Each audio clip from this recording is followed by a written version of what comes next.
प्रणाम सभी को। आइए आज गीता के अध्याय 4 और श्लोक श्लोक नंबर 17 से शुरू करते हैं। संबंध भगवान कर्मों के तत्व को जानने की प्रेरणा करते हैं।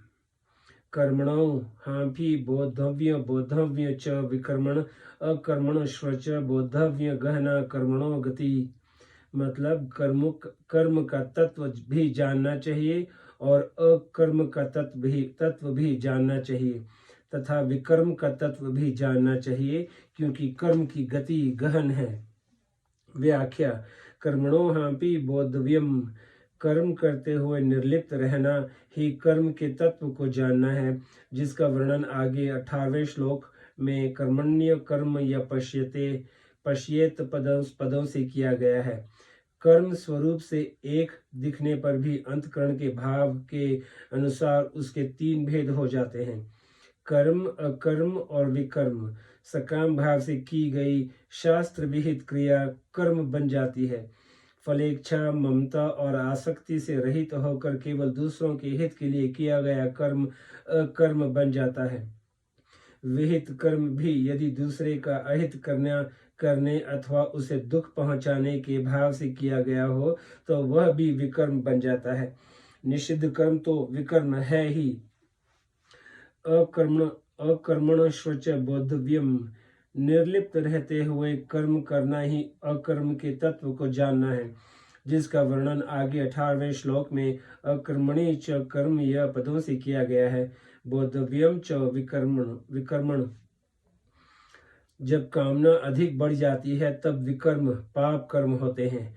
दूसरे अध्याय के 38वें श्लोक में भगवान ने बताया है कि अगर युद्ध जैसा हिंसा युक्त घोर कर्म भी शास्त्र की आज्ञा से और समता पूर्वक जय पराजय, लाभ हानि और सुख दुख को समान समझकर किया जाए तो उससे पाप नहीं लगता। तात्पर्य यह है कि समता पूर्वक कर्म करने से दिखने में विकर्म होता हुआ भी वह कर्म अकर्म हो जाता है। शास्त्र निषिद्ध कर्म का नाम विकर्म है। विकर्म के होने में कामना ही हेतु है। गीता 16वें अध्याय में जहाँ आसुरी संपत्ति का वर्णन हुआ है, वहाँ 8वें श्लोक से 23वें श्लोक तक काम शब्द कुल 9 बार आया है। इससे सिद्ध होता है कि काम अर्थात कामना ही संपूर्ण आसुरी संपत्ति विकर्म का कारण है। अतः विकर्म का तत्व है कामना और विकर्म के तत्व को जानना है। विकर्म का स्वरूप से त्याग करना तथा उसके कारण कामना का त्याग करना। गहना कर्मणों गति, कौन सा कर्म मुक्त करने वाला और कौन सा कर्म बांधने वाला है, इसका निर्णय करना बड़ा कठिन है। कर्म क्या है, अकर्म क्या है और विकर्म क्या है, इसका यथार्थ तत्व जानने में बड़े बड़े शास्त्रज्ञ विद्वान भी अपने आप को असमर्थ पाते हैं। अर्जुन भी इस तत्व को न जानने के कारण अपने युद्ध रूप कर्तव्य कर्म को घोर कर्म मान रहे हैं। अतः कर्म की गति, ज्ञान या तत्व बहुत गहन है। शंका: इस 17वें श्लोक में भगवान ने बोद्धव्य च विकर्मण पदों से यह कहा कि विकर्म का तत्व भी जानना चाहिए, परंतु 19वें से 23वें श्लोक तक के प्रकरण में भगवान ने विकर्म के विषय में कुछ कहा ही नहीं। फिर केवल इस श्लोक में ही विकर्म की बात क्यों कही? समाधान: 19वें श्लोक से लेकर 23वें श्लोक तक के प्रकरण में भगवान ने मुख्य रूप से कर्म में अकर्म की बात कही है, जिससे सब कर्म अकर्म हो जाए, अर्थात कर्म करते हुए भी बंधन न हो। विकर्म कर्म के बहुत पास पड़ता है, क्योंकि कर्मों में कामना ही विकर्म का मुख्य हेतु है। अतः कामना का त्याग करने के लिए तथा विकर्म को निकृष्ट बताने के लिए भगवान ने विकर्म का नाम लिया है। जिस कामना से कर्म होते हैं उसी कामना के अधिक बढ़ने पर विकर्म होने लगते हैं, परंतु कामना नष्ट होने पर सब कर्म अकर्म हो जाते हैं। इस प्रकरण का खास तात्पर्य अकर्म को जानने में ही है और अकर्म होता है कामना का नाश होने पर। कामना का नाश होने पर विकर्म होता ही नहीं, अतः विकर्म के विवेचन की जरूरत ही नहीं, इसीलिए इस प्रकरण में विकर्म की बात नहीं आई है। दूसरी बात, पाप जनक और नरकों की प्राप्ति कराने वाला होने के कारण विकर्म सर्वथा त्याज्य है, इसीलिए भी इसका विस्तार नहीं किया गया है। हाँ, विकर्म के मूल कारण कामना का त्याग करने का भाव इस प्रकरण में मुख्य रूप से आया है, जैसे काम संकल्प वर्जिता त्यक्त्वा कर्म फलासंगम निराशी सम सिद्धि व सिद्धौ च गतसंगस्य यज्ञायाचरत। इस प्रकार विकर्म के मूल कामना के त्याग का वर्णन करने के लिए ही इस श्लोक में विकर्म को जानने की बात कही गई है। अब ये श्लोक यहाँ पे खत्म हुआ। अभी श्लोक 18 से शुरू करते हैं। संबंध। अब भगवान कर्मों के तत्व को जानने वाले मनुष्य की प्रशंसा करते हैं। कर्मण्य कर्म य पश्येद कर्मणि च कर्म य स बुद्धिमान् मनुष्येषु स युक्त कृतस्न कर्म कृत। जो मनुष्य कर्म में अकर्म देखता है और जो अकर्म में कर्म देखता है, वह मनुष्य बुद्धिमान है, योगी है और संपूर्ण कर्मों को करने वाला है। व्याख्या। कर्मण्य कर्म य पश्येत, कर्मण्य कर्म य पश्येद कर्मणि च कर्म य स बुद्धिमान् मनुष्येषु स युक्त कृतस्न कर्म कृत। कर्म में अकर्म देखने का तात्पर्य है कर्म करते हुए अथवा न करते हुए उससे निर्लिप्त रहना, अर्थात अपने लिए कोई भी प्रवृत्ति या निवृत्ति न करना। अमुक कर्म मैं करता हूँ, इस कर्म का अमुक फल मुझे मिले, ऐसा भाव रखकर कर्म करने से ही मनुष्य कर्मों से बनता है। प्रत्येक कर्म का आरंभ और अंत होता है, इसीलिए उसका फल भी आरंभ और अंत होने वाला होता है, परंतु जीव स्वयं नित्य निरंतर रहता है। इस प्रकार यद्यपि जीव स्वयं परिवर्तनशील कर्म और उसके फल से सर्वथा संबंध रहित है, फिर भी वह फल की इच्छा के कारण उनसे बंध जाता है। इसीलिए 14वें श्लोक में भगवान ने कहा है कि मेरे को कर्म नहीं बांधते, क्योंकि कर्म फल में मेरी स्पृहा नहीं है। फल की स्पृहा या इच्छा ही बांधने वाली है। फले सक्तो निबध्यते। फल की इच्छा न रखने से नया राग उत्पन्न नहीं होता और दूसरे के हित के लिए कर्म करने से पुराना राग नष्ट हो जाता है। इसी प्रकार राग रूप बंधन न रहने से साधक सर्वथा वितराग हो जाता है। वितराग होने से सब कर्म अकर्म हो जाते हैं। जीव का जन्म कर्मों के अनुबंधन से होता है। जैसे जिस परिवार में जन्म लिया है उस परिवार के लोगों से ऋणानुबंध है, अर्थात किसी का ऋण चुकाना है और किसी से ऋण वसूल करना है। कारण कि अनेक जन्मों में अनेक लोगों से लिया है और अनेक लोगों को दिया है। यह लेन देन का व्यवहार अनेक जन्मों से चला आ रहा है। इसको बंद किए बिना जन्म मरण से छुटकारा नहीं मिल सकता। इसको बंद करने का उपाय है आगे से लेना बंद कर दें, अर्थात अपने अधिकार का त्याग कर दें और हमारे पर जिनका अधिकार है उनकी सेवा करनी आरंभ कर दें। इस प्रकार नया ऋण ले नहीं और पुराना ऋण दूसरों के लिए कर्म करके चुका दे, तो ऋणानुबंध लेने देने का व्यवहार समाप्त हो जाएगा, अर्थात जन्म मरण बंद हो जाएगा। गीता। जैसे कोई दुकानदार अपनी दुकान उठाना चाहता है तो वह दो काम करेगा। पहला, जिसको देना है उसको दे देगा और दूसरा जिसे लेना है वह ले लेगा अथवा छोड़ देगा। ऐसा करने से उसकी दुकान उठ जाएगी। अगर वह यह विचार रखेगा कि जो लेना है वह सब का सब ले लूं, तो दुकान उठेगी नहीं। कारण कि जब तक वह लेने की इच्छा से वस्तुएं देता रहेगा तब तक वह दुकान चलती ही रहेगी, उठेगी नहीं। अपने लिए कुछ भी न करने और न चाहने से असंगता स्वतः प्राप्त हो जाती है। कारण कि करण, शरीर, इंद्रियां, मन, बुद्धि और प्राण और उपकरण कर्म करने में उपयोगी सामग्री संसार के हैं और संसार की सेवा में लगाने के लिए ही मिले हैं, अपने लिए नहीं।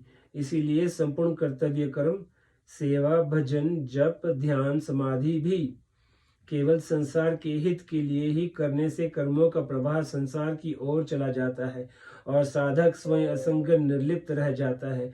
यही कर्म में अकर्म देखना है।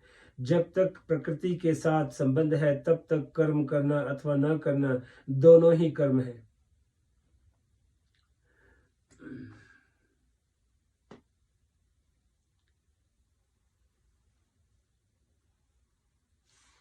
इसीलिए कर्म करने अथवा न करने दोनों ही अवस्थाओं में कर्मयोगी को निर्लिप्त रहना चाहिए। कर्म करने में निर्लिप्त रहने का तात्पर्य है कर्म करने से हमें अच्छा फल मिलेगा, हमें लाभ होगा, हमारी सिद्धि होगी, लोग हमें अच्छा मानेंगे, इस लोक में और परलोक में भोग मिलेंगे, इस प्रकार की किसी भी इच्छा का न होना। ऐसे ही कर्म न करने में निर्लिप्त रहने का तात्पर्य है कर्म का त्याग करने से हमें दान, हमें मान, आदर, भोग, शरीर का आराम आदि मिलेंगे। इस प्रकार की कृष्ण मात्र भी इच्छा का न होना, दुख समझकर एवं शारीरिक क्लेश के भय से कर्म न करना राजस त्याग है और मोह, आलस्य, प्रमाद के कारण कर्म न करना तामस त्याग है। ये दोनों ही त्याग सर्वथा त्याज्य है। इसके सिवाय कर्म न करना यदि अपनी विलक्षण स्थिति के लिए है, समाधि का सुख भोगने के लिए है, जीवन मुक्ति का आनंद लेने के लिए है, तो इस त्याग से भी प्रकृति का संबंध विच्छेद नहीं होता। कारण कि जब तक कर्म न करने से संबंध है तब तक प्रकृति से संबंध बना रहता है। प्रकृति से सर्वथा संबंध विच्छेद होने पर कर्मयोगी कर्म करने और न करने इन दोनों अवस्थाओं में ज्यों का त्यों निर्लिप्त रहता है। अकर्मणि च कर्म, यह अकर्म में कर्म देखने का तात्पर्य है निर्लिप्त रहते हुए कर्म करना अथवा न करना। भाव है कि कर्म करते समय अथवा न करते समय भी नित्य निरंतर निर्लिप्त रहें। संसार में कोई कार्य करने के लिए प्रवृत्त होता है तो उसके सामने प्रवृत्ति मतलब करना और निवृत्ति मतलब न करना दोनों आती हैं। किसी कार्य में प्रवृत्ति होती है और किसी कार्य से निवृत्ति होती है, परंतु कर्मयोगी की प्रवृत्ति और निवृत्ति दोनों निर्लिप्तता पूर्वक और केवल संसार के हित के लिए होती है। प्रवृत्ति और निवृत्ति दोनों से ही उसका कोई प्रयोजन नहीं होता। नैव तस्य कृते नार्थो नाकृत्य नेह कृष्णन गीता। यदि प्रयोजन होता है तो वह कर्मयोगी नहीं है, प्रत्युत कर्मी है। साधक जब तक प्रकृति से अपना संबंध मानता है तब तक कर्म करने से अपनी सांसारिक उन्नति मानता है और कर्म न करने से अपनी पारमार्थिक उन्नति मानता है, परंतु वास्तव में प्रवृत्ति और निवृत्ति दोनों ही प्रवृत्ति है। परंतु वास्तव में प्रवृत्ति और निवृत्ति दोनों ही प्रवृत्ति है, क्योंकि दोनों में ही प्रकृति के साथ संबंध रहता है। जैसे चलना फिरना, खाना पीना आदि स्थूल शरीर की क्रियाएं हैं, ऐसे ही एकांत में बैठे रहना, चिंतन करना, ध्यान लगाना सूक्ष्म शरीर की क्रियाएं और समाधि लगाना कारण शरीर की क्रियाएं हैं। इसीलिए निर्लिप्त रहते हुए ही लोक संग्रहार्थ कर्तव्य कर्म करना है। इसीलिए निर्लिप्त रहते हुए ही लोक संग्रहार्थ कर्तव्य कर्म करना है। यही अकर्म में कर्म है। इसी को दूसरे अध्याय के 48वें श्लोक में योगस्थ कुरु कर्माणि, योग अर्थात समता में स्थित होकर कर्म कर पदों से कहा गया है।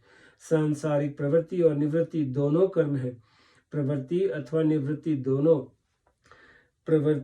निवृत्ति करते हुए निर्लिप्त रहना और निर्लिप्त रहते हुए ही प्रवृत्ति अथवा निवृत्ति करना, इस प्रकार प्रवृत्ति और निवृत्ति दोनों में सर्वथा निर्लिप्त रहना योग है।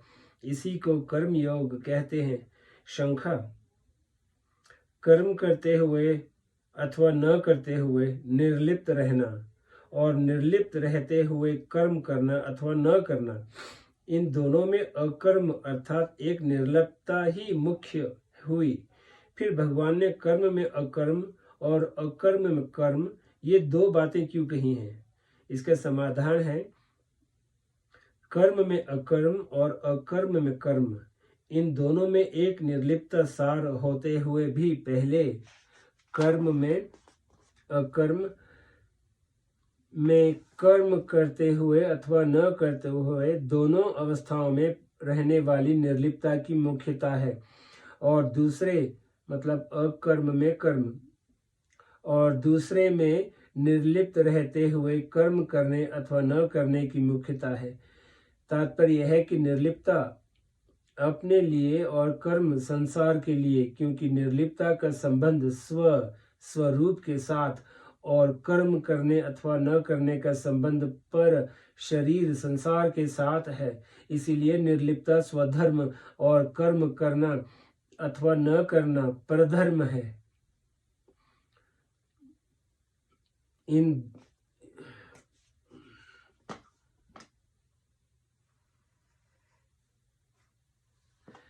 दोनों का विभाग सर्वथा अलग अलग बताने के लिए ही भगवान ने उपयुक्त दो बातें कही हैं।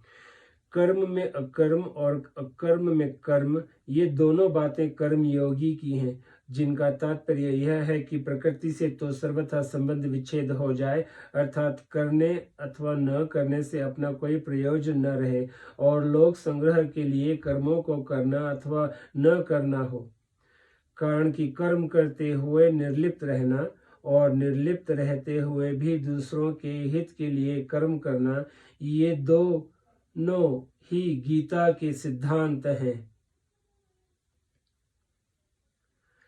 कारण कि कर्म करते हुए निर्लिप्त रहना और निर्लिप्त रहते हुए भी दूसरों के हित के लिए कर्म करना, ये दोनों ही गीता के सिद्धांत हैं।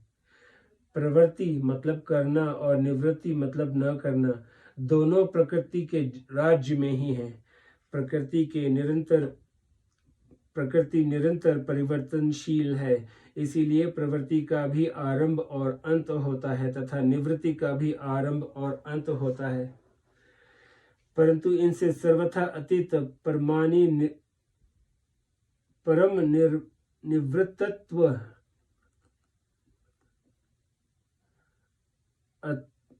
परंतु इनसे सर्वथा अतीत परम निवृत्त तत्व अपने स्वरूप का आदि और अंत नहीं होता। वह प्रवृत्ति और निवृत्ति के आरंभ में भी रहता है और उनके अंत में भी रहता है, तथा प्रवृत्ति और निवृत्ति काल में ज्यों का त्यों रहता है। वह प्रवृत्ति और निवृत्ति दोनों का प्रकाशक और आधार है, इसीलिए उसमें न प्रवृत्ति है और न निवृत्ति है। इस तत्व को समझने के लिए और उसमें स्थित होकर लोक संग्रहार्थ मतलब यज्ञार्थ कर्म करने के लिए यहाँ कर्म में अकर्म और अकर्म में कर्म, ये दो बातें कही गई हैं। स बुद्धिमान् मनुष्येषु, जो पुरुष कर्म में अकर्म देखता है और अकर्म में कर्म देखता है, अर्थात नित्य निरंतर निर्लिप्त रहता है, वही वास्तव में कर्म तत्व को जानने वाला है। जब तक वह निर्लिप्त नहीं हुआ है, अर्थात कर्म और पदार्थ को अपना और अपने लिए मानता है, तब तक उसने कर्म तत्व को समझा ही नहीं। परमात्मा को जानने के लिए स्वयं को परमात्मा से अभिन्नता का अनुभव करना होता है, और संसार को जानने के लिए स्वयं को संसार मतलब क्रिया और पदार्थ से सर्वथा भिन्नता का अनुभव करना होता है। कारण कि वास्तव में हम स्वरूप से मतलब हम परमात्मा से अभिन्न और संसार से भिन्न हैं। इसीलिए कर्मों से अलग होकर अर्थात निर्लिप्त होकर ही कर्म तत्व को जान सकते हैं। कर्म आदि अंत वाले हैं और मैं स्वयं जीव नित्य रहने वाला हूँ, अतः मैं स्वरूप से कर्मों से अलग निर्लिप्त हूँ। इस वास्तविकता का अनुभव करना ही जानना है। वास्तविकता की तह में बैठे बिना जानना हो ही कैसे सकता है। जैसे काजल की कोठरी में प्रवेश करके भी काजल से सर्वथा निर्लिप्त रहना साधारण बुद्धिमान का काम नहीं है, ऐसे ही संपूर्ण कर्तव्य कर्मों को करते हुए भी कर्मों से सर्वथा निर्लिप्त रहना साधारण बुद्धिमान के इस वश का काम नहीं है। इसीलिए भगवान ऐसे कर्मयोगी को मनुष्यों में बुद्धिमान कहते हैं। 18वें अध्याय के 10वें श्लोक में भी भगवान ने उसे मेधावी मतलब बुद्धिमान कहा है। अभी 17वें श्लोक में भगवान ने कर्म अकर्म और विकर्म तीनों का तत्व समझने के लिए कहा था। यहाँ मनुष्य यीशु बुद्धिमान पद देकर भगवान मानो यह बताते हैं कि जिसने कर्म में अकर्म और अकर्म में कर्म के तत्व को जान लिया है उसने सब कुछ जान लिया है, अर्थात वह ज्ञातव्य हो गया है। संयुक्त कर्मयोगी सिद्धि असिद्धि में सम रहता है। कर्म का फल मिले या ना मिले उसमें कभी विषमता नहीं आती, क्योंकि उसने फलेच्छा का सर्वथा त्याग कर दिया है। समता का नाम योग है। वह नित्य निरंतर समता में स्थित है, इसीलिए वह योगी है। प्राणी मात्र का परमात्मा से स्वतः सिद्ध नित्य योग है, परंतु मनुष्य ने संसार से अपना संबंध मान लिया, इसीलिए वह उस नित्य योग को भूल गया। तात्पर्य यह है कि जड़ के साथ अपना संबंध मानना ही परमात्मा के साथ अपने नित्य संबंध को भूलना है। कर्मयोगी फलेच्छा, ममता और आसक्ति का त्याग करके केवल दूसरों के लिए ही कर्तव्य कर्म करता है, जिससे उसका जड़ से माना हुआ संबंध टूट जाता है और वह उस परमात्मा से स्वतः सिद्ध नित्य योग की अनुभूति हो जाती है। इसीलिए उसे योगी कहा गया है। युक्त पद में यह भाव है कि उसने प्राप्त करने योग्य तत्व को प्राप्त कर लिया है, अर्थात वह प्राप्तव्य हो गया है। कृतस्न कर्मकृत, जब तक कुछ पाना शेष रहता है तब तक करना शेष रहता ही है।